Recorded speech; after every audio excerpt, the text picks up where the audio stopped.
People that I'm fake letting dollar. Bunch dollar, what up?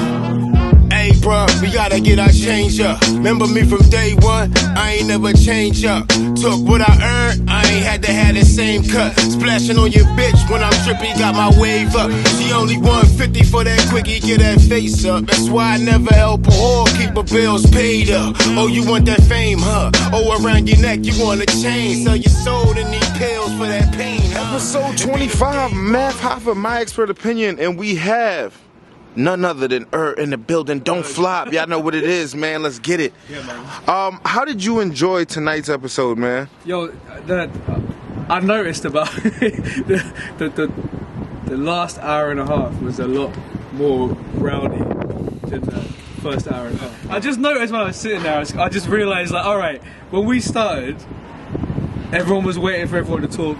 You talk, then I talk, then you talk. Oh, then it got real. And then I noticed towards the end, I was like, this is funny, because now everyone's just vibing. Everyone's like, no, wait.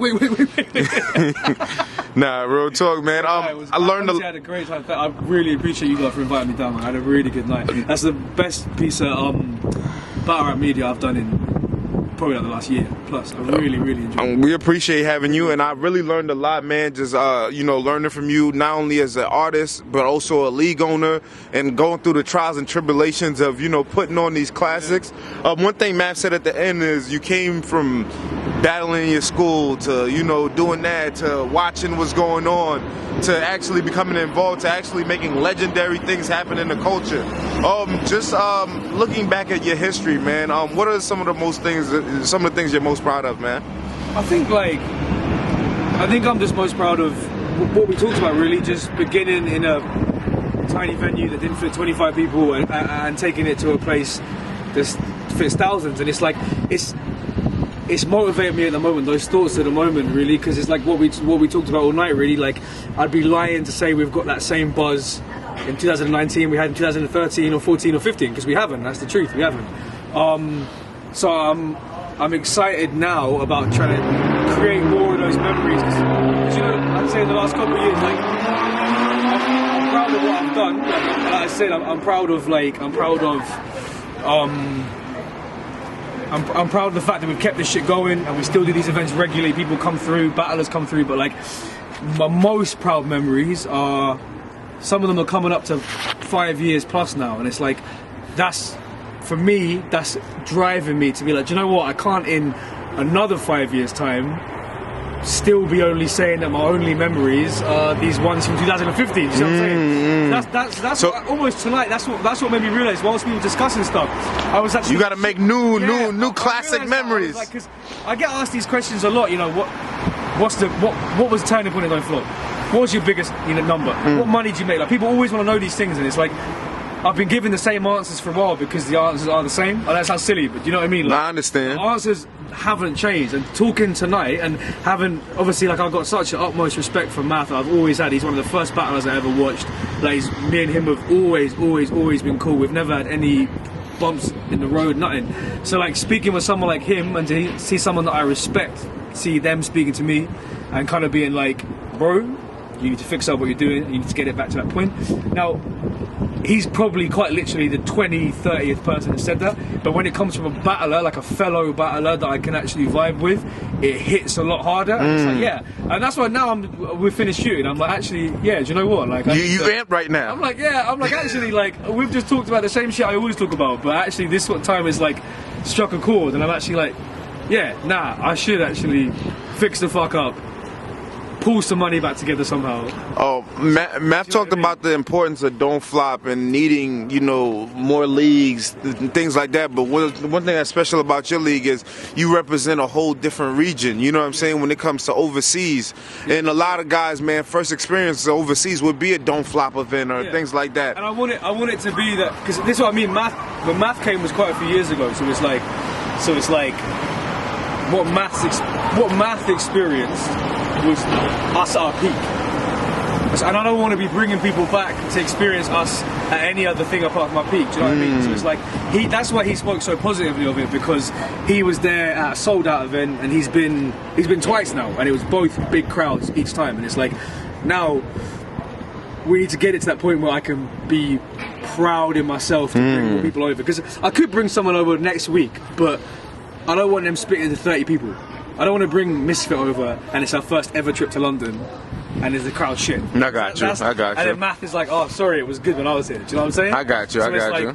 It's kind of giving me that kick that I needed to be like, actually, yeah, we need to sit down and like what we spoke about, like sit down and just talk and say, all right, instead of spending 2 hours just posting tweets, posting Instagrams, editing some video that no one really gives a fuck about, actually, we should be spending those 2 hours a day on the fucking phone, on the email, texting, talking to people, being like, yo, look, Don't Flop was once a very, very big platform, and with a bit of finance behind, do you know what I mean? We can get it back there. Yeah, I mean, you guys still have hundreds of thousands of subscribers. So I mean, they haven't gone anywhere. The subscribers are still there, and the fans, like I said, the fans at the events are still there. The fans are hungry. Like, the UK fans don't get that many good events. They get some, but not that many. So it's like, the UK fans now, they're just like coming up to me 24/7 in the street. Sometimes literally when I'm not even at an event, I'll be approached by a fan and they'll be like, bro, I love this shit. I've really missed the days you had these banging massive events. Please bring them back. And it's like, to come all the way to New York and have more people out here be like, bro, you need to bring them back. I'm like, alright, we really need to try and make this happen. Do you know what I mean? And as far as just, you know, London and just overseas, what's the temperature out there for battle rap? And, you know, because I know hip hop is big, and like you said in the show, it's massive. For battle rap, is it still, do you feel like it's growing? In all honesty, I do think the numbers have decreased a little bit. Like, I think the numbers in general, even if we had fucking a 5 battle card that was top tier names, whatever, I don't think we'd get the same numbers we used to.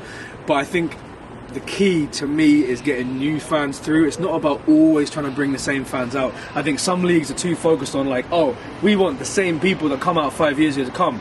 I'm kind of like, I don't really care which people come, I just want the numbers. Do you know what I mean? So it's like, I look at the game now, I think it's probably the same everywhere really, but definitely in UK, maybe more than America, that now that a lot of the fans, they don't, like I said, even if the card's huge, they're just not that interested in coming back because they've just moved on with their life. To be quite, that's fine. Like, there is just a lot of battle rap fans that were really, really dedicated fans. We took a hiatus and they lost interest and they're not going to get it back. So for me, it's just about like doing these big events that do appease the older fans, but also looking at battle rap as a whole and being like, all right, what can we do with battle rap that's going to take this shit just to a whole new platform? Because, like, you know, if we start when we're 18 and now we're in our 30s, there's a whole new bunch of people that are 18 now. Yes. You know what I mean? So that's where I'm at. It's these. It's about the new fans right now. That's for me. I can only speak for Don't Flop, but for Don't Flop, it's about the new fans now, because it's like, well, there's a whole bunch of 18-year-olds that were like 5 when we started out or whatever. Do you know what I mean? And it's like, well, now they want what they want. And like I said, the UK rap is probably the biggest I've ever seen. So it's like, if there's all these literally millions of people watching these videos and getting them to 6-7 million views in a week and whatever, it's like, yo, some of these people are going to be battle rap fans. We just haven't given them a product they actually give a fuck about. So my thinking now is like, yeah, let's do a Misfit versus whatever, a Math versus whatever, and that will get all the old fans out. But on top of that, let's put an event together that just some, 18, 19, 20-year-old is going to see it, who's got like a minute interest in battle rap, but they're going to see that shit and be like, yo, this shit's fucking crazy. Like Patrick that came tonight, he was saying the same shit. Like, yeah, I just got into this last year and now I've watched the entire back catalogue. Wow. As much like, yeah, catching up. So that's what I'm saying. It's like, if we give people a product they like, there's going to be so many 18, 19, 20, 21-year-olds that see this shit and then do exactly what he's doing. And who's to say new talents don't get formed? New guys who's interested and who might be super dope. Go back and watch the whole 10-year catalogue of URL, Don't Flop, King of the Dot, or RBE, all these leagues, watch all of them, watch everything we've done. And then, like you said, some of them are actually going to be like, yo, do you know what? Like, I could fucking do this. Like, I could kill this shit. Like, blah, blah, blah. And we might find some new stars. So it's like, that's definitely got to be the vibe for 2020. It's just like, don't forget about the old fans, because the old fans made us who we are, and make sure we give them what we want. But just do everything we can to just find these, do you know what I mean, new fans in the woodwork and just drag them out, man. Now, I gotta ask you, would you ever want to get back in the ring and get busy? 100%. I got the itch badly. Oh, were you? Yeah. I just need a battle I want to write for, man. It can't be a battle like John where I think I'm going to win it and I get too cocky and I feel like I lose. Okay. But, no, I got the itch a lot. I hosted more events this year than last year, so I'm really in the event space, and it's like now just like coming around all this stuff and all these people and traveling the world literally and doing all these events. It's just like, it definitely made me think actually that when the right person comes along, I've got to hop back in and show people like, I can still do this shit, man. I can still write bars, I can still freestyle, I can still rap, you know what I mean? So we'll see what happens. For 2020, do you have anything in mind that maybe coming back to the States or anything that you might have in mind? The States are like, as far as our events in the States, it would just be, again, as soon as we got the money, we'll do it. That's simple as that. I would love to come back here. Because Hip Hop is Real got to be in the building too, man. We got to come through. Yeah, I've never been to a Don't Flop event. I got to come, you know what I'm saying? Yeah, like literally, as soon as, again, just like budgets, as soon as we sort the budget out, I would straight away come back to America and do like a... Nah, real talk. Nah, real talk, man. I truly appreciate your time, man. I'm looking forward to see what you do in 2020, man. Where can the fans, continue to follow and stay tuned in to y'all movement? Or on Instagram, EURGH, and then on Twitter, so TWITTEURGH. Misfit on Don't Flop. Yo, Misfit on Don't Flop, London, what's up? But yeah, man, on Instagram, on Twitter, man. Let's get it. Big up everyone supporting, and honestly, when we're back out in America, I'd love to see everyone come out. Nah, I appreciate you. And if I get a shout out for Hip Hop is Real, man. Wait, big up Hip Hop is Real. I fucking love this channel. Bro, I absolutely love it. I'm obsessed with battle rap media, man. Big up everyone in battle rap media is actually putting out a solid product with a decent camera and a decent camera lens. So, appreciate you, man. Thank you. Hip Hop is Real for real. I watch hours of shit. Much Channel love. now for your chance to win $50 each week. Who will make it? Who will fall? The clock is ticking. This is a platform where your skills are put to the test. From the moment that the beat drops, each artist will have exactly 3 hours to complete a hit record. If not, they will have fallen victim to the writer's block. Do you have what it takes? Are you up for the challenge? Or are you afraid that your time will expire before your song is complete? Subscribe now and find out which artist will fall to the writer's block.